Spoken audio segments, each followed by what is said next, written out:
जब तक वो बुढ़ा इस तरह की ऊट पटांग हरकतें नहीं करता तब तक उसको सुकून नहीं आता।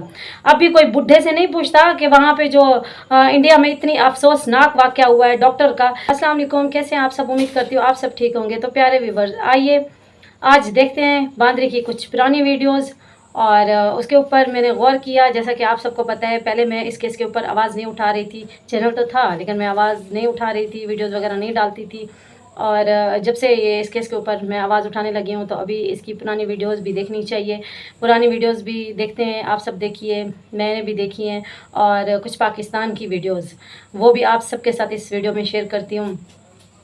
अभी जब हम इसकी बांदरी की पुरानी वीडियोस देखते हैं उसमें ये खुद कह रही है कि मैं आई हूँ नेपाल में सब कुछ देखने के लिए कि लड़का कैसा है और मैं इसके साथ कैसे आगे की ज़िंदगी गुजारूं। ऐसा ना हो कि मैं सब कुछ बेच के जाऊं, सब कुछ यहाँ से ख़त्म करके जाऊं और उधर 2 से 4 दिन में फिर यानी वापस आना पड़े या कुछ इस तरह से। तो ये प्लानिंग करने के लिए गई थी, जब मिलने के लिए गई थी। और ये खुद अपने मुँह से कह रही है कि इसने मुझे पटाया, इसने मुझे फंसाया, मैं पाकिस्तान में खुश थी। जो कि इसने खुद अपने मुँह से ये सारी बातें बोली हैं, वो भी मैं आप सबके साथ शेयर करने लगी हूँ। आप सब देखिए और आप सब फैसला कीजिए कितनी ये औरत झूठ बोलती है। ऐसी बदबख्त औरत मैंने ज़िंदगी में नहीं देखी थी। अब तो ये बदनाम ज़माना भी बन चुकी है।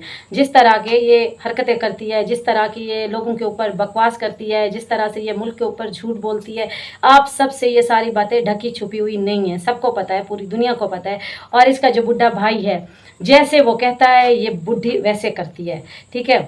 जैसे वो कहता है उठ, ये ऐसे उठती है। जैसे वो कहता है बैठ, ये वैसे बैठती है। जैसे वो कहता है कि ऐसे ऐसे बोल लोगों को, ये वैसे बोलती है।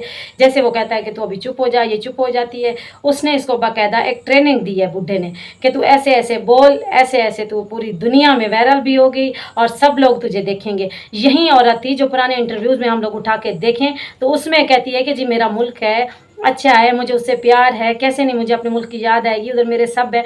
आज ये कहती है कि मुझे किसी की याद नहीं आती और वो मुल्क तो है ही ख़राब।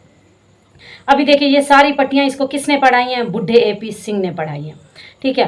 दोस्तों आप सब ने देखा ये जो बुढ़ा है, अभी ये गया हुआ था जहाँ पे वो डॉक्टर का एक अफसोसनाक इंडिया में वाक़या हुआ है, वहाँ पे पहुँच के अभी ये फिर ऊट पटंगी हरकतें कर रहा था, इंटरव्यूज़ दे रहा था और ये केस उसका लड़ेगा।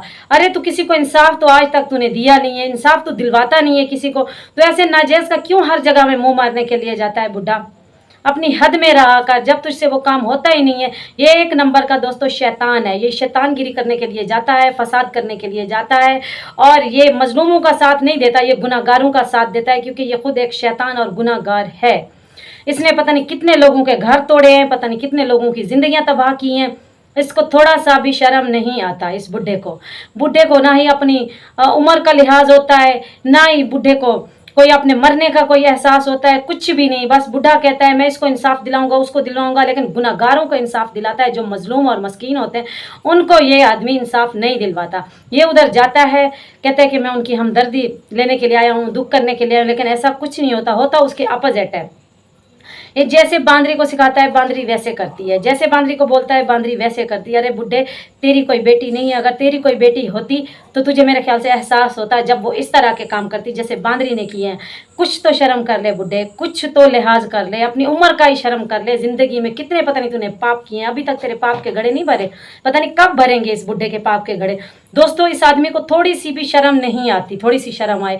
ये किसी का घर तोड़ के बैठा हुआ है, किसी के मजलूम बच्चों का धर्म चेंज करके बैठा हुआ है, उनको घर के अंदर कैद में करके बैठा हुआ है। इसको थोड़ा सा भी शर्म नहीं आता, इसको इतना सा भी एहसास नहीं है उसका। अरे बुढ़े कुछ तो शर्म कर ले, उन बच्चों की तरफ देख ले, उनके बच्चों की तरफ देख के उनके ऊपर थोड़ा सा रहम और तरस खा ले, उनको कोई सीधा रास्ता दिखा। उस बांदरी को समझा कि बांदरी तू अपने वतन में चली जा, अपने बच्चों में जाके रह, तू माफ़ी मांग ले, अल्लाह भी माफ़ कर सकता है, इंसान क्या है, कुछ भी नहीं है। तू माफ़ी मांग ले, तो अपने मुल्क में चली जा, अपने बच्चों में चली जा, अच्छा है ना, अपने बच्चों को अच्छी परवरिश दे। कब तक उसके बच्चे रुलते रहेंगे? आज वो मासूम है, छोटे हैं, उनको नहीं पता, कल जब बड़े होंगे तब उनके ऊपर क्या असर होगा। लोग क्या क्या बोलेंगे बच्चों को कि भगोड़ी के बच्चे, तेरी माँ भागी हुई थी, तेरे बाप का सब कुछ बेच के खा गई, तेरी माँ ऐसी थी, तेरी माँ वैसी थी। इसके बच्चों के ऊपर असर नहीं पड़ेगा? बुढ़े तू क्यों नहीं सोचता? तूने तो अपनी ज़िंदगी गुजारी हुई है, कम से कम उन 4 मासूम बच्चों के बारे में तो सोच। ना तुझे भगवान का कुछ खौफ है, ना तुझे अल्लाह का कोई खौफ है, तू एक नंबर का गंदा इंसान है। अब मैं तुझे क्या बोलूँ, मेरे पास अल्फाज नहीं है। बुढ़े कुछ तो शर्म कर ले, कुछ तो लिहाज कर ले, अपनी उम्र का शर्म कर ले कि तू सठिया गया इस उम्र में, तू पंगे लेता है, नाजायज के तू पंगे लेता है लोगों से। शर्म नहीं आती तुझे? सारी जिंदगी ऐसे जिंदा रहेगा? तूने उस जहां में नहीं जाना। खुदा के लिए कुछ तो शर्म कर ले, अपनी उम्र का लिहाज कर ले। उन मासूम बच्चों के चेहरे की तरफ देख तू, जिनकी जिंदगियां तू खराब करके बैठा हुआ है और कहते हैं ये यहाँ पे खुश हैं। अरे बच्चों को क्या पता हम लोग कहाँ पे हैं? बच्चे छोटे मासूम, आपको पता है, उनको कपड़े दो, खिलौने दो, उनको चीज के पैसे दो, वो कितनी खुश हो जाते हैं। वो कहते हैं बस आप ही हमारे सब कुछ हो। वो अपने माँ बाप तक को भी भूल जाते हैं जब बच्चों को प्यार दो, उनको हर चीज लेके दो। लेकिन तू पता नहीं कैसा इंसान है। क्या तेरे अंदर दिल नहीं है? पत्थर दिल है तू बुड्ढे। तेरे अंदर थोड़ा सा भी न जज्बात है न रहम है, जो तू इस तरह के काम करता है। कुछ तो शर्म कर ले। अभी आप लोग ये वीडियो मुलाहिजा कीजिए, उसके बाद आगे बात करते हैं। बहुत अच्छे से एंजॉय करा हम दोनों ने। वहीं भी खाना पीना होटल सब कुछ था। फिर मैं चली गई, बच्चे पीछे में चची गई और बहन के पास थे, तो मैं वापस चली गई। मुझे जाना पड़ा बच्चों के कारण ना, शायद तब नहीं भी जा रही थी तो मुझे इन्होंने कहा कि चली जाओ। शायद मैं खुद गर्ल सी हो गई थी, पर ये ना हुए। मेरे मन में आएगी मैं नहीं जा रही। मैं इनको कहती मैं नहीं जा रही, मुझे मत जाने दो, मुझे रोक लो, मेरे पासपोर्ट फाड़ दो। मैं इनको कह रही थी, कहते नहीं तुम्हारे बच्चे हैं, तुम्हें जाना पड़ेगा। वो क्योंकि बात करते थे कि मम्मी कब आओगी, मम्मी कब आओगी।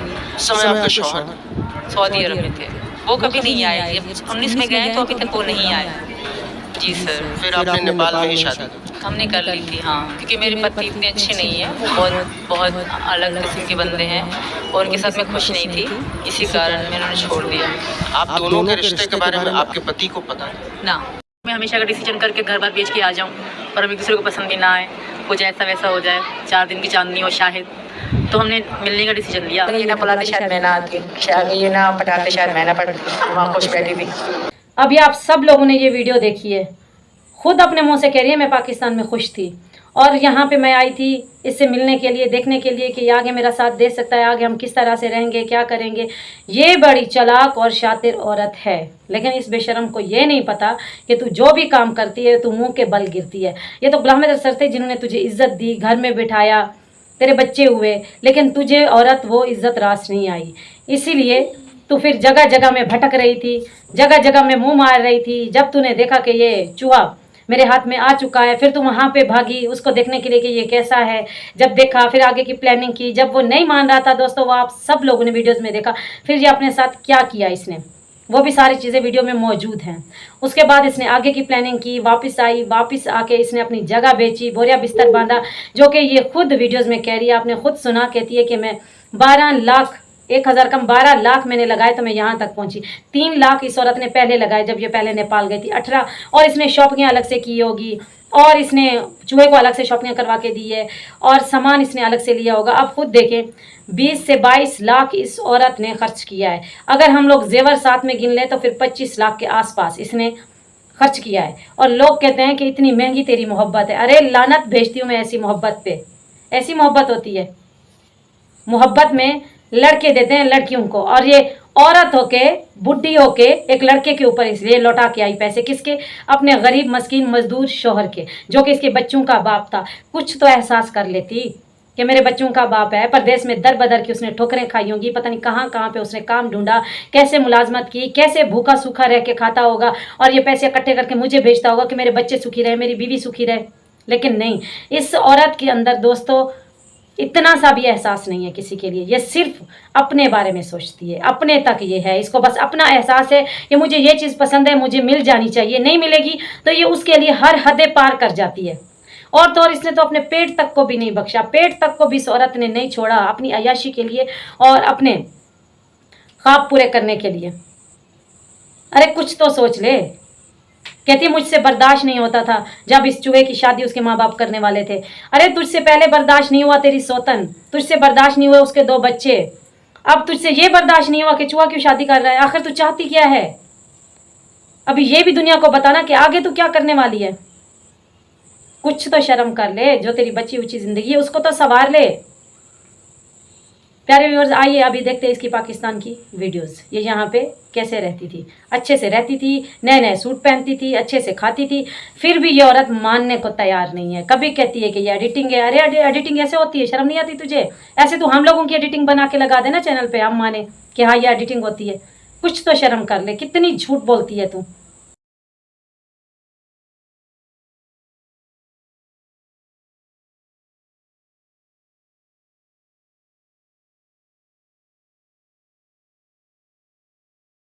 आप सब ने ये इसकी पाकिस्तान की वीडियोस भी देखी और कुछ पुरानी वीडियोस भी देखी।